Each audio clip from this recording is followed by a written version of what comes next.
রাজবল্লভ পাড়ার মোড়েই জগৎ মুখার্জি পার্কের পুজো। এবছর ৭৭ বছর। পুজোর নাম ১ নম্বর ওয়ার্ড সাধারণ দুর্গোৎসব ও প্রদর্শনী।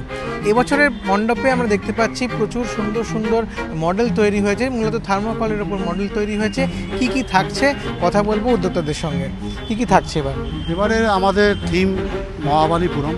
আমরা মন্দিরটিকে রেখে সাউথে যে মন্দিরগুলো থাকে যেরকমভাবে তার থিম লাইট এবং সাউন্ড এবং মন্দিরের রূপ রেখেই আমরা এবছরের থিম মহাবালিপুরম করেছি।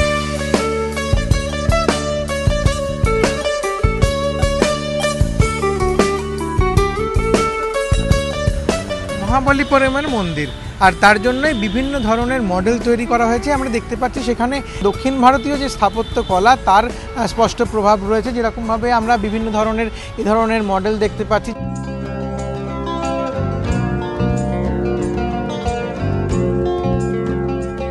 এখানে দেবতাদের বিভিন্ন ধরনের আকৃতি পাওয়া যাচ্ছে, পাশাপাশি বিভিন্ন ধরনের যেরকমভাবে আমরা সিংহ দেখতে পাচ্ছি, এই ধরনের বেশ কিছু পিলার থাকছে।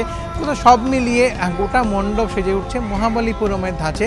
সেখানে মণ্ডপের একেবারে চারদিকের যে সমস্ত অলঙ্করণ এবং সামগ্রিকভাবে যে মণ্ডপের চিন্তাভাবনা, তার মধ্যে সেই দক্ষিণ ভারতীয় শিল্পকলা তাকে তুলে ধরার একটা উদ্যোগ রয়েছে। পাশাপাশি যেরকমভাবে উদ্যোক্তারা জানাচ্ছেন যে সেখানে আলো এবং ধ্বনির ব্যবহার থাকছে বিশেষভাবে, এবং সেজন্য অবশ্যই এই ধরনের একটা স্থাপত্য নজর কাড়বে কলকাতাবাসীর।